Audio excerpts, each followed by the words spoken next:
السلام عليكم، أهلا بكم ومرحبا بكم في حكاية جديدة من سلسلة هذه حكايتي. على بالي طولت عليكم عندي مدة، كنت نفوت في لي كنترول أيا كملتهم، وبإذن الله راح نواصلوا في هذه السلسلة.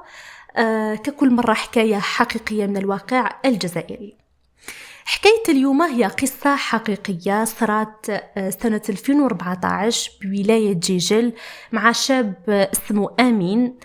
نرجعوا للور سنة 2009 منين أمين فوت الباك تاعو، بصح ربي ما كتبلوش يجيبو، وبسبة أوضاع عائلتو العيانة قرر يحبس قرايته ويروح يقاجي.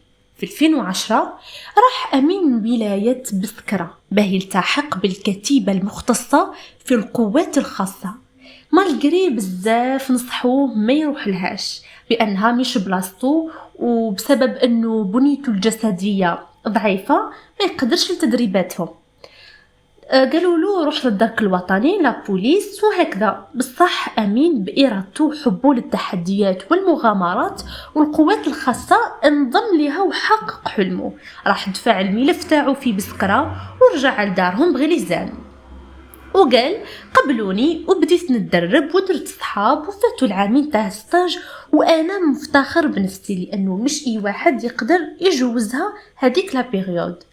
المهم كملت من بسكرة وبعثوني لولاية جديدة اللي هي جيجل، وين بدات حياتي المهنية ودخلت في لونتوراج جديد، وكنت منهم يعني كنت كنسمعهم بزاف يهضروا على الاشتباكات الارهابيه ويقولوا فلان مات صاحبنا وجماعه ما لقيناهمش وغدوه رايحين للجبل ومنا. قال امين شويه شويه بديت نوالف ودرت صحاب ويحكوا لي على الخدمه كيفاه دايره، وبديت نخاف الصراحه، يعني ما على باليش بخطوره العمل لهذا الدرجه. وقالوا لي نروحوا للجبل توصل حتى مده شهر هكاك وحنا ثم. المهم عرفوني بيان ونعتولي، انا ثم خفت بزاف ومن بعد قلت نقدر لها باذن الله، انا اللي اتخذت هذا القرار ونتحمل مسؤوليته وكنت حاب هذا الشيء.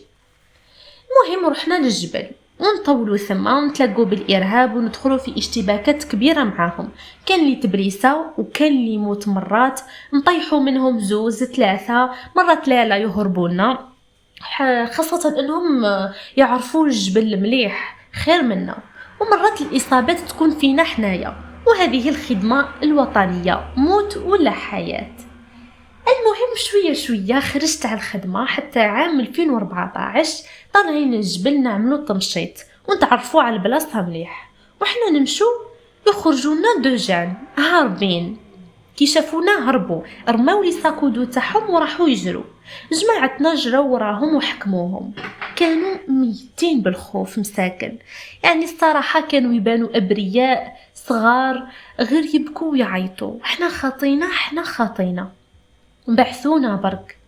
هنا دخل الكابيتان، مهم ديناهم معانا وجا الكابيتان دخل عليهم وبدا يحقق معاهم وقال لهم ما تخافوش غير فهموني بشويه واش كنتو ديروا في داك الجبل المشبوه وكي شفتونا على هربتو.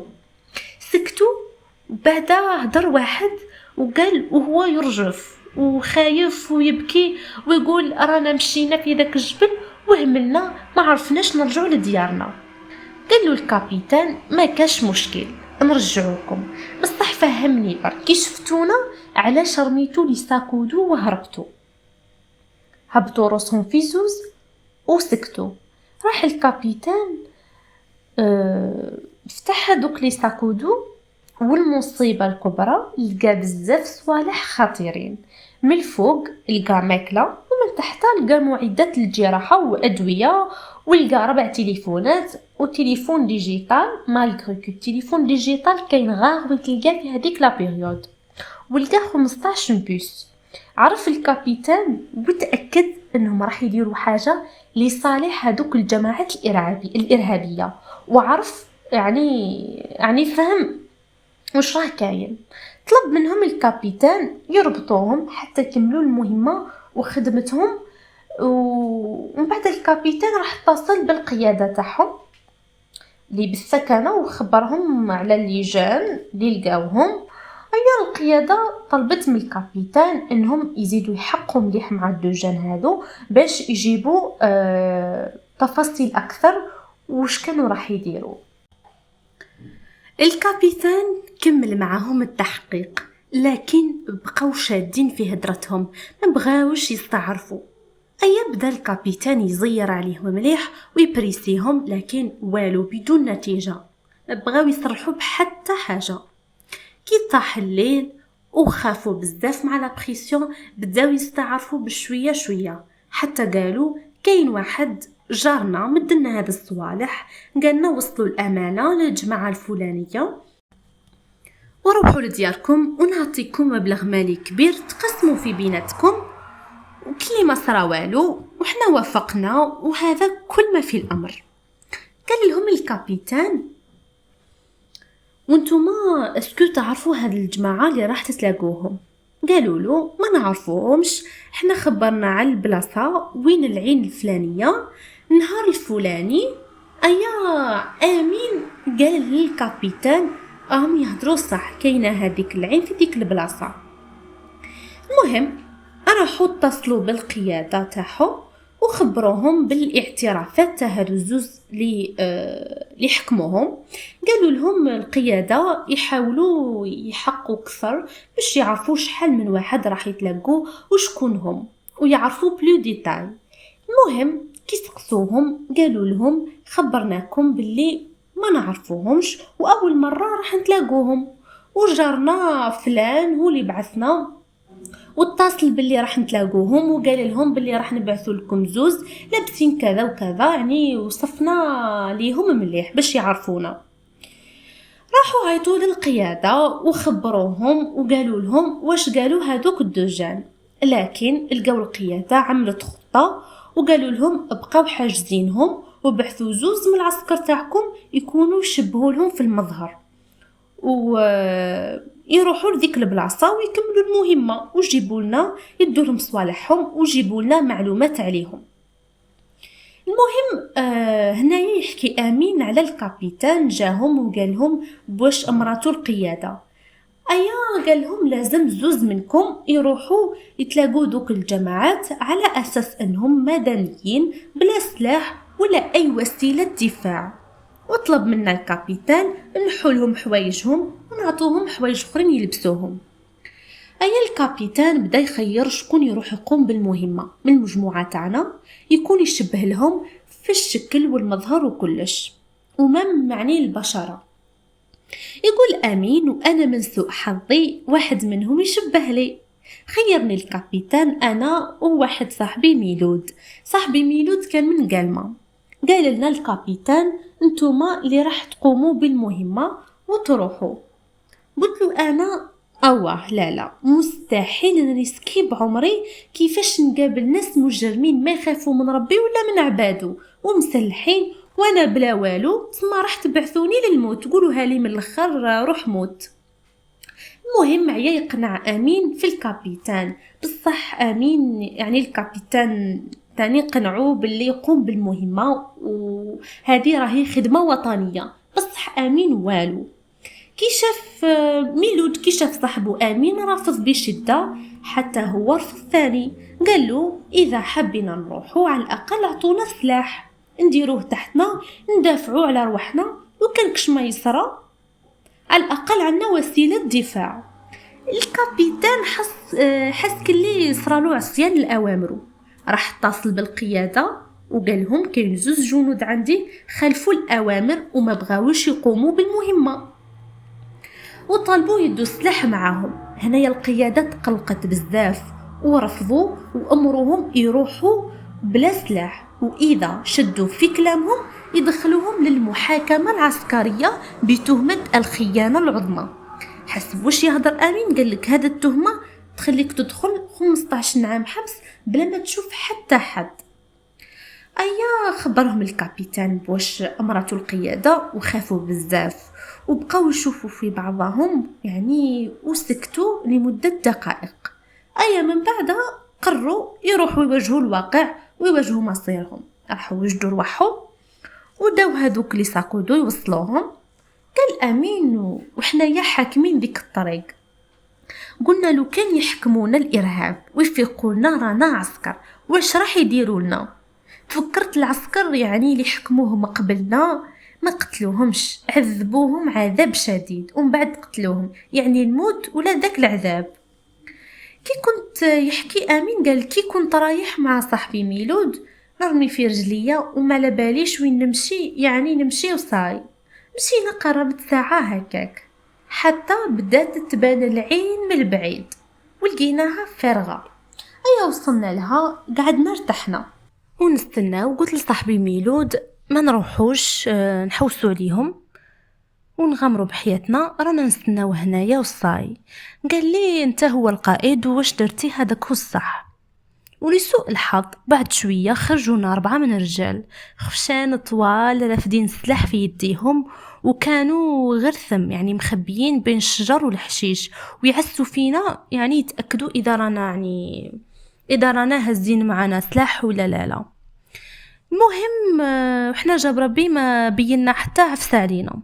تقدم لنا واحد ما هضرش معانا غير بالاشاره بالسلاح، قالنا نحطوا هذيك الامانه ومن بعد قالنا يا اخي ما خربتوش فيها وما فتحتوهمش. قالوا امين لا ما جوست رانا رفدناهم وجبناه لكم وهذه هي. اي رفدوهم على ظهورهم وراحوا. بعدها دار لنا واحد قالنا وين رايحين خلاص، ثم قلنا فقلنا انا قلت نهرب نسلك براسي ولا نقعد يتيروا علينا. من بعد قلت لا بالك ما فاقوا ما والو، كش ما حابين يهضروا معانا يسقسونا وهذه هي. حتى ندور ونلقى واحد هز الكلاش ودايرو في راسي. هبط ميلود في الارض ويقول له ما تقتلوش حنا خاطين. ايا هنايا الارهابي حار كيفاش خاطين، يعني حب يفهم علاش قال هكا، حب يفهم واش يقصد الميلود بكلامه.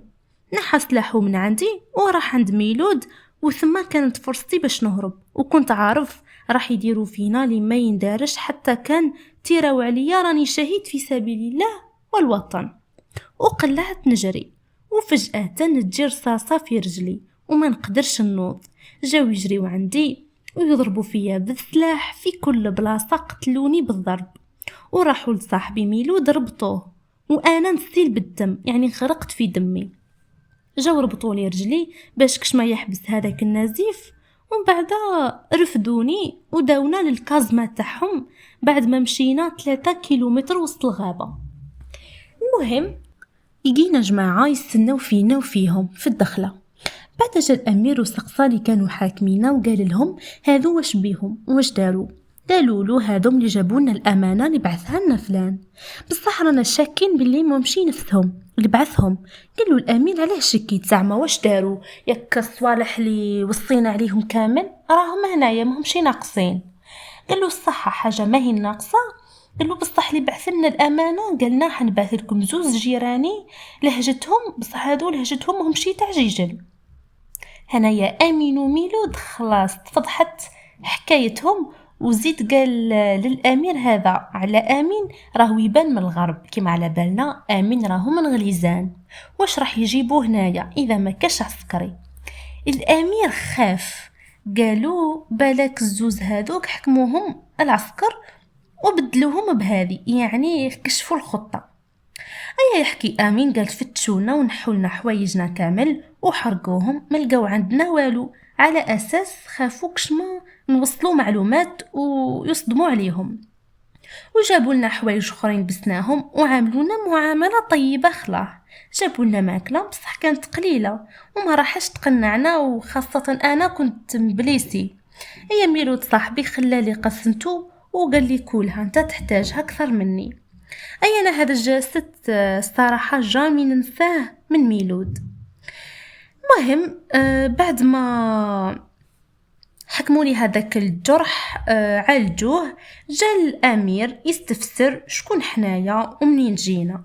رغم كل شيء، يعني رغم انه ما صرحنا بوالو بحتى حاجه، لانه عارفين كش ما نهضروا حنا اللي راح نخسروا في الحكايه. قلنا له تلاقينا مع جارنا وعطانا هاد الامانه بمقابل مادي. اي قبلنا وحنا ما لبناش اصلا شكون نتوما بشكون راح نتلاقوا، وصلناها لكم غير على جال دراهم باش ندوهم. من بعد يحكي امين، قال سقساني الامير قال لي انت شكون وين تسكن؟ قلت له انا من مستغانم ونخدم في جيجل، وهذا ميلود صاحبي من قالما. قال له الامير كيفاش هادو يعني مخليين ولايتكم وجايين هنايا؟ اي الامير دخلو توسويس من هاد الهضره، وقال للجماعه تاعو عيط لذاك السيد وسقسي على هذا الزوز اذا نفسهم ولا لا. عيطولو وبداو يهضروا معاه، قالوا له منين هم؟ قالوا جيراني يسكنوا قدامي، نعرفهم من بكري من اللي كانوا صغار. قالوا بصح اللي جاونا قالوا لنا واحد من مستغانم وواحد من قالما، وقالوا لنا نخدموا في شونطي في جيجل. قال لهم السيد هاد الهضره كامل ما كاش منها، انا اللي بعثتهم لك ما يخدموش في شونطي ومن جيجل اصلهم ونعرفهم مليح. الارهاب يعني هاد الجماعه ملي سمعوا هاد الهضره قالوا خلاص صح فهمنا كل شيء. قالنا الامير دركا تقولوا لي شكون نتوما وشكون اللي بعثكم ولا راح تشوفوا العذاب في حياتكم. حنايا كملنا فيها ومنطقنا ومصرحنا بحتى حاجه. ناض الامير مقلق وقال جماعته باشاره بيدو تهلاو فيهم ما تحبسوش حتى يقروا. بقاو مده نص ساعه وهما غير يضربوا فينا وانا مع الجرح حتى حسيت بالدوخه وما عادش نشعر من هذاك الضرب. ومن بعد عرونا وربطونا في الشجره ورماو علينا الماء مقلاصي، خلونا ساعه وحنا نتعذبوا. جانا الامير قال لنا يا تهضروا منين جيتوا يا راح تشوفوا العذاب اكثر. احنا الصراحه كنا راح نهضروا يعني كل شيء وكنا حابين نهضروا، لكن ما قدرناش بسبب ذاك الضرب والعذاب وهذاك البرد، يعني الدم اللي فينا جمد. جاء إرهابي آخر وجاب في يده اللام وبدأ يقطع فينا به.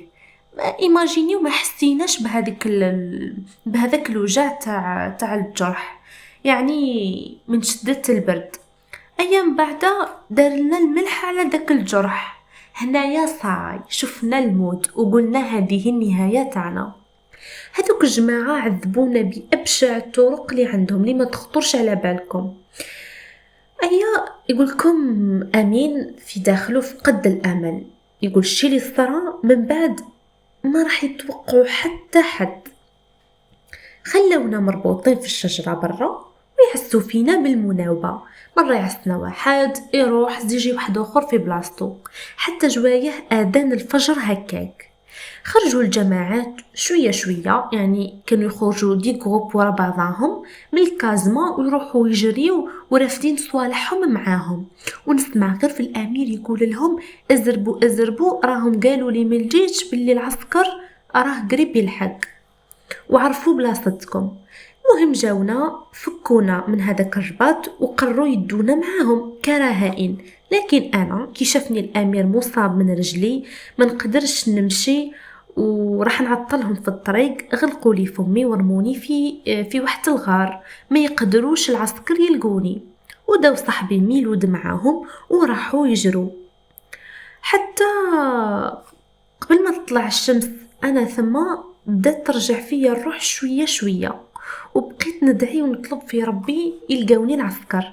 حتى فاتت مدة 3 سوايع هكاك حتى نسمع في صوت بزاف، نسمع في صوت تاع رجلين يتحركوا برا. انا قلت الارهاب رجعوا، ومن بعدها قلت لا نكون ايجابي شويه بالك يكونوا العسكر. وحسيت بواحد الراحه كبيره نزلت عليا.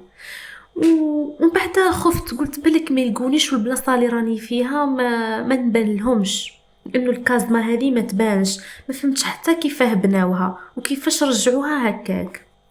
بقيت غير ندعي في ربي وينقذني من هنايا، والحمد لله ما فاتش بزاف حتى دخلوا عليا العسكر بالسلاح والعياط. وجاني واحد فتح لي فمي وقال لي واش انت يا فلان اللي بعثتك الجماعه وبعديك خطفوك ويحوسوا عليك؟ قلت لهم انا هو. قال لي كنتو زوز، وين راه صاحبك الاخر؟ قلت لهم ايه الميلود مسكين داوه معاهم كي سمعوا باللي العسكر جاي. داوه حال عسكري وقال لي كيفاش عرفوا بلي رانا جايين. المهم جا معاهم فرملي، شافني ومدولي نشرب وكليت. بعد جاني كوموندون سقطاني ليهم شحال من واحد واش كانوا يقولوا وكش ما سمعت حاجات بالك تفيدهم وين راح يهربوا. هنايا امين قال حكيت لهم كلش، واش من سلاح يستعملوه، واش صرالي معاهم حكايتي، وعطيتهم بعض الاسماء كاسم الامير، يعني غلط واحد قدامي ذكروا تفكرتوا قلت لهم عليه. وثاني قلت لهم باللي راح يرجعوا لهذيك الكازمة، لانهم كي خلوني سمعت الامير قال لهم ايا نروحوا الجيش راهو خبرني بلي العسكر راه جاي، وهذا شغل خليوها هنايا بالك رانا نرجعوا ندوه. المهم قلت لهم ردوا بالكم راهو كاين جواسيس اللي خبروهم. كما كان الحال رفدوه العسكر رفدوا امين وداوه للمستشفى العسكري بقسنطينه بسرعه كبيره، وجاو جماعه اللي كان يخدم معاهم طلوا عليه وقالوا له العسكر سلكوك، وراحوا يحوسوا على الجماعه الارهابيه اللي هربوا، ولقوهم ودخلوا معهم في اشتباكات كبيره، طيحوا منهم 3 وكاين منهم لي بليسي اللي هربوا. والخبر المحزن اللي قالوه الامين خلاه يعني خلال فتره العلاج انه الميلود صاحبك توفى ربي يرحمه، قتلوه الجماعات الارهابيه مسكين، داروه كدرع وجت فيه ضربه مسكين مرموهش، داوه معاهم وكي عياهم في الطريق ذبحوه في البلاصه. يحكي امين بعد كل هاد الاحداث اللي صارت دخلت في ازمه نفسيه كبيره بسبب اللي عشته في فتره قصيره، ورجعت ما نرقدش الليل وهبلت، وخرجت من العسكر ووليت نتابع في الاطباء ونعالج، وشويه شويه بديت نتحسن ونتعافى. هذيك الحالة بعد 11 سنة هكاك من الحادثة اللي صارت لي بقيت نتعالج، ونتمنى تدعوا لي تتحسن حالتي وبالرحمة لأخي ميلود.